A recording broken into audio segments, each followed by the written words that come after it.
بسم اللہ الرحمن الرحیم اللہم صلی علی سیدنا و مولانا محمد بارک وسلم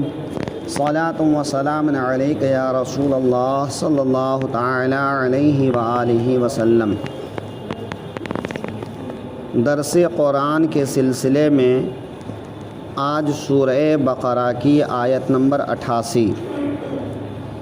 اللہ رب العزت ارشاد فرما رہا ہے، وقالوا، اور یہودی بولے، قلوبنا غلف، ہمارے دلوں پر پردے پڑے ہوئے ہیں، بل لعنہم اللہ بکفرہم،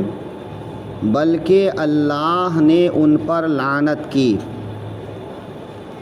ان کے کفر کے سبب، فقلیلا ما یؤمنون، تو ان میں تھوڑے ایمان لاتے ہیں۔ اس آیت میں اللہ تبارک و تعالی نے یہود کے حضور صلی اللہ علیہ وسلم پر ایمان نہ لانے کی وجہ بیان فرمایا ہے کہ یہ یہودی حضور صلی اللہ علیہ وسلم کی تبلیغ، ان کے معجزات، ان کی عظمت دیکھنے سننے کے باوجود ایمان کیوں نہیں لا رہے ہیں۔ تو فرما رہا ہے کہ یہود کے سامنے جب کوئی تبلیغ کرتا، چاہے وہ حضور تبلیغ کرتے یا صحابہ کرام تبلیغ کرتے، تو وہ یہ کہتے کہ ہمارے دلوں پر پردے پڑے ہوئے ہیں۔ غلف یا اغلف کی جمع ہے۔ اغلف کہتے ہیں کسی چیز کا ڈھکا ہوا ہونا یا اس کے اوپر غلاف یا خول کا چڑھا ہوا ہونا۔ تو یہودیوں کے دل ڈھکے ہوئے ہیں، ان پر پردے پڑے ہوئے ہیں، وہ خول میں بند ہیں۔ تو اس سے دو مطلب ہو سکتا ہے کہ یا تو یہود کی مراد یہ ہے کہ ہمارے دلوں پر کفر و عناد کے پردے پڑے ہوئے ہیں، ظلمت کے پردے پڑے ہوئے ہیں، کہ تم چاہے جتنی بھی تبلیغ کر لو، جتنی اچھی باتیں کر لو، تمہاری بات ہمارے دلوں میں نہیں اترتی، کہ جو کفر اور ظلمت کا پردہ ہے وہ تمہاری باتوں کو ہمارے دلوں کے اندر آنے ہی نہیں دیتا ہے۔ یا پھر اس کا مطلب یہ بھی ہو سکتا ہے کہ جس طرح یہودی ہمیشہ خوش فہمی میں رہتے ہیں کہ وہی اللہ کے پیارے ہیں، تو اسی خوش فہمی کے پیش نظر اس نے کہا کہ ہمارے دلوں پر ایمان اور علم کے، رحمت کے پردے پڑے ہوئے ہیں، کہ ہمارا دل ایمان، نور اور رحمت کے پردے میں گھرا ہوا ہے، کہ اب ہم کو کسی تبلیغ کی یا کسی پر ایمان لانے کی یا کسی کی بات سننے کی ضرورت ہی نہیں ہے، کہ ہمارے دل پہلے سے روشن ہے، اس میں نور بھرا ہوا ہے، اس میں ایمان بھرا ہوا ہے، کہ اب ہم کو کسی چیز کی ضرورت نہیں، جیسا کہ وہ ہمیشہ خوش فہمی میں رہنے والے لوگ ہیں۔ لیکن اللہ تعالی نے دوسرے معنی کی تائید فرمایا ہے کہ یہ یہود کی خوش فہمی نہیں، بلکہ ان کی ہٹ دھرمی اور ان کے گناہ اور معصیت پر معصیت کرنے کی وجہ سے ان کے دلوں پر پردے پڑے ہوئے ہیں۔ تو یہ پردہ پیدائشی طور پر ان کے دلوں پر نہیں تھا، بلکہ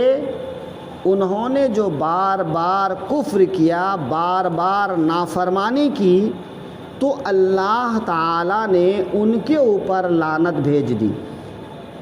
جیسا کہ آگے ہے بل لعنہم اللہ بکفرہم، کہ بلکہ اللہ نے ان کے کفر کی وجہ سے ان پر لعنت کی۔ اللہ کی لعنت کا مطلب کیا ہوا؟ اللہ کی لعنت کا مطلب یہ ہے کہ اپنی رحمت سے دور کر دینا۔ تو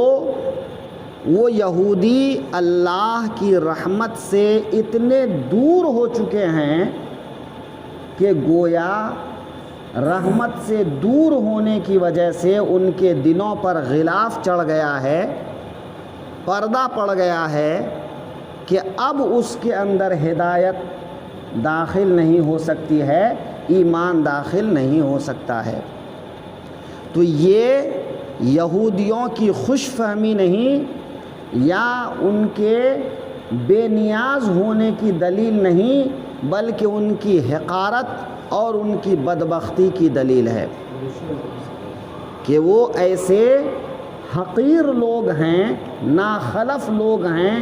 کہ اتنی بار اللہ کی نافرمانی کر چکے ہیں کہ اب اللہ نے ان کے دلوں پر پردہ ڈال دیا ہے کہ اب کوئی بھی اچھی بات کر لو ان کے دلوں پر اثر نہیں کرتی ہے۔ اسی کو اللہ تعالیٰ نے فرمایا ہے بل لعنہم اللہ بکفرہم، بلکہ اللہ نے ان پر لعنت کی ان کے کفر کی وجہ سے۔ فقلیلا ما یؤمنون، تو ان میں تھوڑے ایمان لانے والے ہیں۔ تھوڑا ایمان لانا یا تو تھوڑے یہودی لوگ ایمان لانے والے، کہ جیسا کہ اس میں سے کچھ ہی لوگ ایمان لے آئے تھے، عبداللہ بن سلام وغیرہ وغیرہ۔ تو تھوڑے یہودی جن کے دلوں پر کچھ ہلکا پردہ تھا یا انہوں نے اپنے دلوں کا پردہ کھول دیا تھا،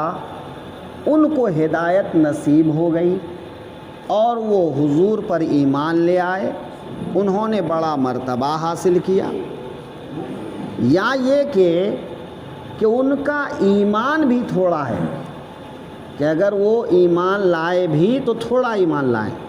زیادہ ایمان نہ لائیں۔ تو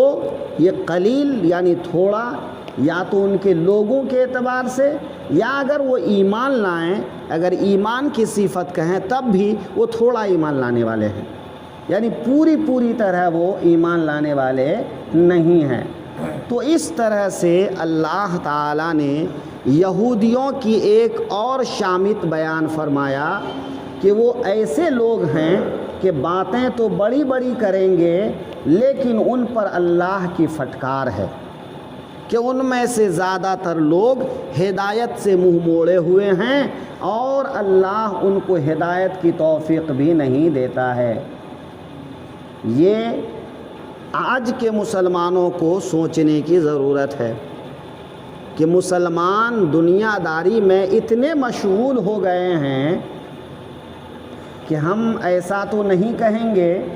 کہ مسلمانوں پر اللہ کی پھٹکار ہے، نہیں کہیں گے ایسا، لیکن مسلمانوں کا جو حال ہے وہ بہت برا حال ہے کہ مسلمانوں کو اگر روزی کمانے کے لیے، نام کمانے کے لیے، شہرت کمانے کے لیے جانا ہو تو رات رات کی نیند چھوڑ کے چلے جائیں گے، صبح 5 بجے اٹھ کے چلے جائیں گے، لیکن نماز کے لیے نہیں آئیں گے۔ ان کو دنیا کے ہر کام کے لیے فرصت ملتی ہے لیکن نماز کے لیے فرصت نہیں ملتی، انہیں دینداری کے لیے فرصت نہیں ملتی، ان کو سچ بولنے کی توفیق نہیں ہوتی۔ یہ جو آج کل موبائل ہاتھ میں آ گیا ہے، یہ جھوٹ کا پلندہ آ گیا ہے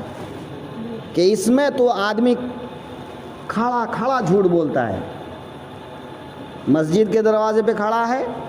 نہیں میں مالونی میں ہوں، اب کون دیکھ رہا ہے کہ وہ مالونی میں ہے یا وہ گنیش نگر میں ہے یا وہ کہاں ہے؟ تو یہ ایک مثال ہے، لیکن لوگ ہر بات پہ جھوٹ بولتے ہیں، جبکہ حکم یہ ہے کہ کسی کو جھوٹی تسلی دینے کے لیے بھی جھوٹ بولنا جائز نہیں، مذاق میں بھی جھوٹ بولنا جائز نہیں، مذاق میں بھی گالی دینا جائز نہیں، حرام کھانا جائز نہیں۔ لیکن دیکھیے تو ہم کہاں پر ہیں، ہمارا معاشرہ کہاں پر ہے۔ بڑا افسوس ہوتا ہے کہ مسلمانوں کو ہدایت کی طرف جتنا بلایا جاتا ہے اتنے ہی ہدایت سے دور ہوتے چلے جا رہے ہیں۔ آج ہر مسجد میں ہر اسٹیج سے لوگوں کو تبلیغ کی جاتی ہے، دعوت دی جاتی ہے، اور پہلے کے مقابلے میں بہت زیادہ دعوتیں دی جا رہی ہیں، لیکن اس کے باوجود کچھ اثر نہیں ہو رہا ہے۔ برائی کم کیا ہوگی جبکہ ایمان برائی بڑھتی چلی جا رہی ہے۔ ایمان کے تقاضے کو پورا کرنا مسلمان کا اولین فرض ہے کہ بھئی دنیا کی زندگی تھوڑے دنوں کی ہے، لیکن آخرت تو ہمیشہ ہمیش کے لیے ہے۔ تو ہم کو دنیا کی فکر ہوتی ہے لیکن آخرت کی فکر نہیں ہوتی ہے، جبکہ آخرت کی فکر کے لیے ہی دنیا میں آنے کا مقصد ہے کہ الدنیا مزرعۃ الآخرہ،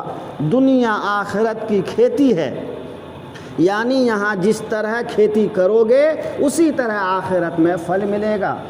لیکن ہم کو آخرت کی تیاری کی ضرورت ہی محسوس نہیں ہوتی، بلکہ ہم دنیا کمانے کے پیچھے اتنا زیادہ مگن ہیں کہ نماز چھوٹ جائے تو کوئی بات نہیں، بدن ناپاک رہے تو کوئی بات نہیں، کپڑے ناپاک رہے تو کوئی بات نہیں۔ یعنی مسلمان اس قابل بھی نہیں کہ اگر اس کو اچانک مسجد کے اندر آ جانا پڑے تو وہ آ سکے۔ یہ ہمارا حال ہو گیا ہے۔ اللہ تعالیٰ مسلمانوں کو ہدایت عطا فرمائے اور صراط مستقیم پر چلنے کی توفیق عطا فرمائے۔